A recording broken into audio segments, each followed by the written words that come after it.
the clinch is what I've always done well in Thai boxing. You know, I'm quite tall and I like those knees, and it just happened that was a fight tonight, the way it played out. How hurt were you at the end of the first round? It seemed like you had you pretty shaken. I mean, I wasn't actually that hurt, to be honest, but I did take some big shots, and you are kind of moving. But more so I was on the bottom thinking, don't stop the fight, you know. Unless I move and get up and move a little bit, there's justification for the referee to stop it. So that was all I was really thinking about. Respect fights, Andy. You had a bit of a pop at TRT at the end there. You know, is this kind of a personal thing? You've had this for quite a while. An issue with TRT users in the sport? Well, no, I see it a lot recently. I mean, I just think nothing seems to be done about it. I mean, no one wants to come out and speak about it. Obviously, the UFC had done drug testing, and Dana spoke about it really, but. You know, we've seen Lance Armstrong, the cycling epidemic, and all worldwide sports right now. And you know, I'm at the top level here, and I'm going in against guys. You know, they look like they're on another planet. You know, it's no coincidence. I mean, you know, I made an example of to another journalist of looking at Alistair over him, and everybody said, "Oh, he didn't take the drugs, he lost." I mean, come on, you're telling me he didn't take anything? Everybody knows. People know who the guys are. You know, someone's just asked me, was I having a go at Vitor? And I wasn't having a go at Vitor, but why does he get to take testosterone? I'm training 3 times a day. I'm exhausted to death. I don't get to stick anything in my body. So, you know, everybody goes to work. All of you lot go to work. You wake up. Do you take testosterone to go to work? You don't. So, something needs to be done, and that's why I raised it. Tom, London Cage Fighters. Has your training changed now you're in your 30s? You're going to be 31 this year, aren't you? Really, my training changed a little bit after I had 3 surgeries. You know, I had 2 elbow operations and a back operation, and I say it's changed, but I'm still crazy. I still train too much. You know. Good friends with Brian Stan, and we both joke at each other that everybody comes in, does 1 session or 2 sessions, we're in there 3-4 times a day. And how much of your training is actually in the UK now? I do a little bit here. I mean, I'll be here for 2 weeks now. I'll be at Kettle's gym a lot, work with Jude Samuel in London. But I do predominantly most of my training in the States, obviously at Jackson's, and recently for this fight I trained a lot with Mark Munoz and the guys out in California. So. Okay, good stuff. And how are you feeling? How are you feeling after the fight? No, I feel good. You know, it's a strange experience to be in there and then be on the floor and then you know, be there, having knocked someone out and put on a great fight. You know, I think last time I thought I put Fight of the Night on. This time I think I put it on, but there's a lot of fights to go, and I'm just I just hope that someone gives me the bonus or something.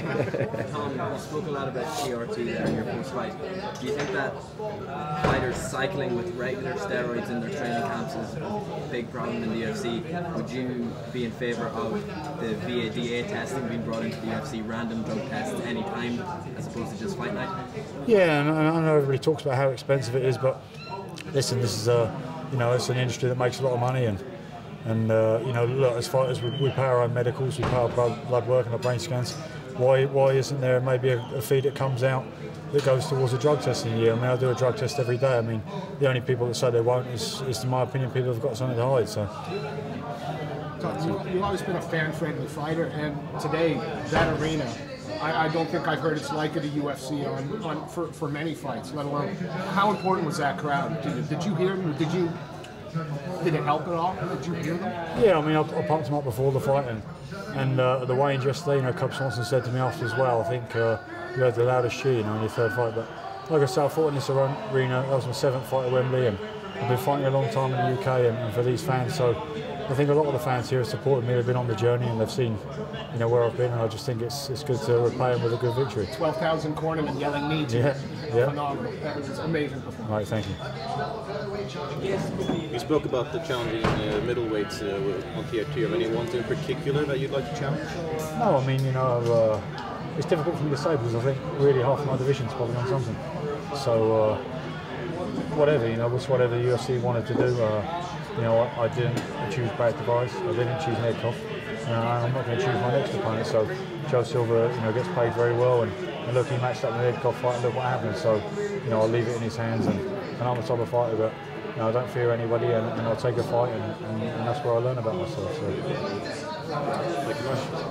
It seems like you're overwhelming. You're obviously happy to win, but you said as well that you were mainly happy that it was, you know, you put on a good performance. It was a good fight for the fans. You know, you weren't too bothered about win or loss. Is your overriding feeling out of this more a sense of relief than happiness?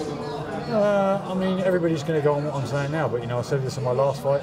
Everybody said, "Oh, it was a disappointing fight against Tavares," and I actually thought it was quite a good fight. You know, I went out there with the idea of pushing the pace, and I lost the fight with takedowns really. But it's just a hard road, you know. I didn't grow up. I didn't do any fighting until I was 18, 19 years old, and you just keep trying to improve. And really, all I do is I set out to get better every fight and work on different things.